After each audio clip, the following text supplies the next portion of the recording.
ആദ്യമായി ചെയ്തൊരു കുറ്റത്തിന് 10 വർഷം തടവ് ലഭിച്ചാൽ മറ്റ് ശിക്ഷകളൊന്നുമില്ല എങ്കിൽ അത് 5 വർഷം തടവ് കഴിഞ്ഞാൽ അവർ ജയിൽ മോചിതരാകണം എന്ന് സുപ്രീം കോടതി പറഞ്ഞിരിക്കുന്നു. അതനുസരിച്ച് സംസ്ഥാന ഗവൺമെൻറ് അത് ചില മന്ത്രിസഭയുടെ മാർഗരേഖയിൽ ഇക്കാര്യത്തിൽ ഒപ്പുവെക്കുകയും ചെയ്തു. ഇത് എല്ലാ കേസിനും എല്ലാ തടവ് ശിക്ഷയ്ക്കും ഈ ഇളവില്ല. ഭിന്നശേഷിക്കാരെയോ കുട്ടികളെയോ അല്ലെ സ്ത്രീകളെയോ പീഡിപ്പിക്കുന്ന അതല്ലെങ്കിൽ അതുപോലെ പോക്സോ കേസുകൾ ഇതിലൊക്കെ ശിക്ഷയുണ്ടെങ്കിൽ അതിന് ഇളവില്ല. ഒരാൾ ചീറ്റിങ്ങോ ഒരു ലോ ആൻഡ് ഓർഡർ കേസിനകത്തോ പെട്ടുപോയി, മാന്യനാണ്, അയാൾക്ക് 10 വർഷം തടവ് വന്നു, അങ്ങനെയുള്ളവർക്ക് 5 വർഷം കഴിഞ്ഞാൽ അവർക്ക് ജയിൽ മോചിതരാകാം. അതാണ് സുപ്രീം കോടതി പറഞ്ഞിരിക്കുന്നത്. അതേസമയത്ത് പോക്സോ കേസിലും കുട്ടികൾക്കെതിരായ കേസുകളും സ്ത്രീകൾക്കെതിരായ കേസുകളിലും ഭിന്നശേഷിക്കെതിരായ കേസുകളിലും തടവ് ശിക്ഷ അനുഭവിക്കുന്നവർ 10 വർഷം ശിക്ഷയുണ്ടെങ്കിൽ 10 വർഷം കിടന്നിട്ട് പോകാനേ കഴിയുകയുള്ളൂ. അതുപോലെ ചില പ്രത്യേക വകുപ്പുകളിലെ 1985 ടാഡ ആക്ട്, 2002 പോട്ട ആക്ട്, UAPA ആക്ട്, അതുപോലെ ദേശീയ സുരക്ഷയുടെ ആക്ട്, ഒഫീഷ്യൽ സീക്രട്ട് ആക്ട്, ഇവയൊക്കെ തടവ് ശിക്ഷ ലഭിച്ചാൽ അതിന് ഈ കൺസെഷനൊന്നും ലഭിക്കില്ല.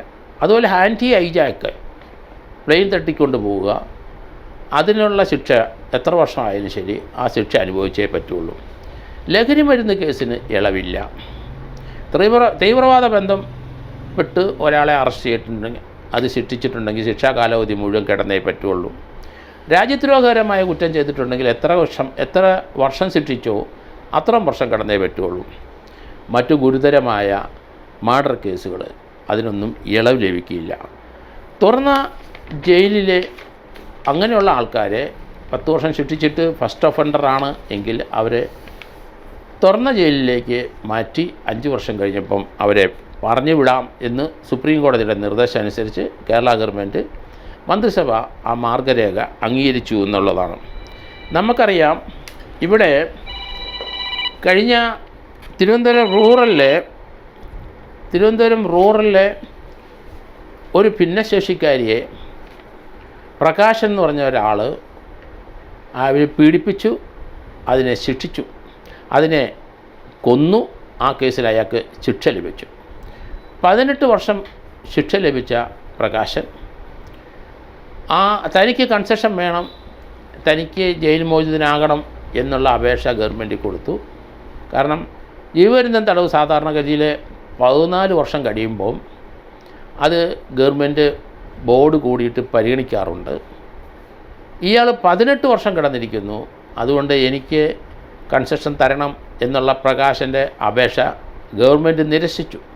കാരണം ഭിന്നശേഷിക്കാരി പെൺകുട്ടിയെ അയാൾ പീഡിപ്പിച്ച് അയാൾ ആ കുട്ടിയെ കൊല്ലുകയും ചെയ്തു. 18 വർഷം വരെ അയാൾ തടശിക്ഷ ഇപ്പം അനുഭവിച്ചു കഴിഞ്ഞു. അയാൾക്കൊരു മോചനവുമില്ല. അയാൾ മരണം വരെ കിടന്നേ പറ്റുള്ളൂ. ജീവപര്യന്തം തടവിനാണ് അയാളെ ശിക്ഷിച്ചിരിക്കുന്നത്.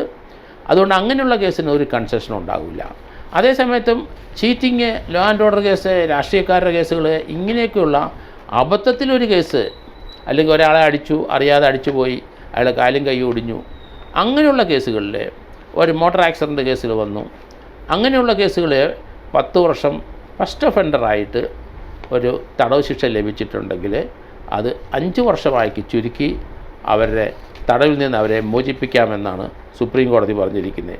അതുപോലെ തന്നെ എല്ലാ ജില്ലാ ജയിലുകളിലും ചില കേസുകളിൽ, പോക്സോ കേസുകളിൽ, റേപ്പ് കേസുകളിൽ ചില സ്ത്രീകൾക്ക് അവർക്ക് ഓപ്പൺ കോടതിയിൽ അല്ലെങ്കിൽ മൊഴി കൊടുക്കാൻ കഴിയില്ല.